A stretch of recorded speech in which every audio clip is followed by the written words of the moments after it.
आतापर्यंतच्या राजकीय टॉपने आपण बातम्या बघूयात। भुजबळांच्या नेतृत्वातील बैठकीत कुणबी प्रमाणपत्रांना स्थगिती आणि शिंदे समिती रद्द करण्याचा ठराव। 3 फेब्रुवारीला नगरमध्ये मेळावा तर महाराष्ट्रात यात्राही काढणार। 3 फेब्रुवारीला अहमदनगरला जो आहे पुन्हा एकदा ओबीसीचा प्रचंड एल्गार मेळावा आयोजित केलेला आहे। महाराष्ट्र यात्रा त्याची सुरुवात अर्थातच मराठवाड्यातूनच होईल। एकीकडे ओबीसींवर अन्याय होणार नाही असं सरकार सांगतंय, मात्र दुसरीकडे ओबीसींच्या लेकरांचा तोंडचा घास काढून घेतला जातोय। छगन भुजबळांचा सरकारला हा घरचा आहेर। बांधवांच्या लेकरांचा जो घास आज त्यांचा काढून घेतला जातोय त्याच्याबद्दल आम्हाला सगळ्यांना एक दुःख आहे, संताप सुद्धा आहे। ओबीसींच्या टक्क्याला कुठेही धक्का लागलेला नाही। भुजबळांचा गैरसमज चर्चेनं दूर करणार देवेंद्र फडणवीसांची ही प्रतिक्रिया। ओबीसी समाजाचं आरक्षण कोणाला दिलंय, ओबीसी समाजामध्ये कोणी वाटेकरी केलाय, ओबीसी समाजाचं काही आरक्षण कमी केलंय असं कुठेही राज्य सरकारने केलं नाही। भुजबळ साहेबांशी मी देखील चर्चा करेन, राणे साहेबांशी करेन, नेमकं काय केलेलं आहे हे त्यांच्या लक्षात आम्ही आणून देऊ।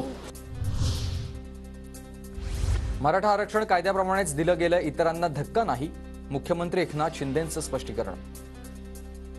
कुठल्याही समाजावर अन्याय, ओबीसी असेल, इतर समाज असतील, हे सर्व समाज आमचेच आहेत आणि हे सर्व सरकार हे सर्व समाजाचं आहे। सर्व समाजाला न्याय देणारं सरकार आहे। त्यामुळे एकाचं काढून दुसऱ्याला देण्याचं काम हे सरकार करणार नाही।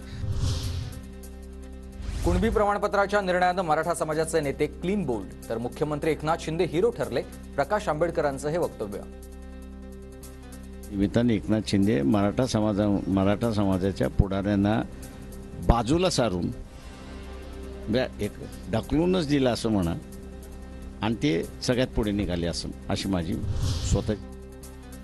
मराठा आरक्षणासंदर्भातील अधिसूचनेसंदर्भात आज नारायण राणेंची पत्रकार परिषद। राज्य सरकारच्या निर्णयाशी नारायण राणे सहमत नाहीत।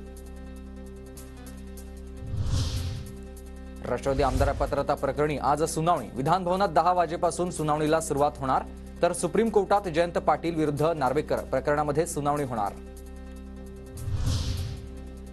पक्षांतरबंदी कायदा चिकित्सा समितीच्या अध्यक्षपदी नार्वेकरांची निवड। लोकसभा अध्यक्ष ओम बिर्लांकडून नार्वेकरांच्या नावाची घोषणा। मनोज जरांगे पाटील आज रायगड दौऱ्यावर। उद्या किल्ले रायगडावर छत्रपती शिवाजी महाराजांचं दर्शन घेणार।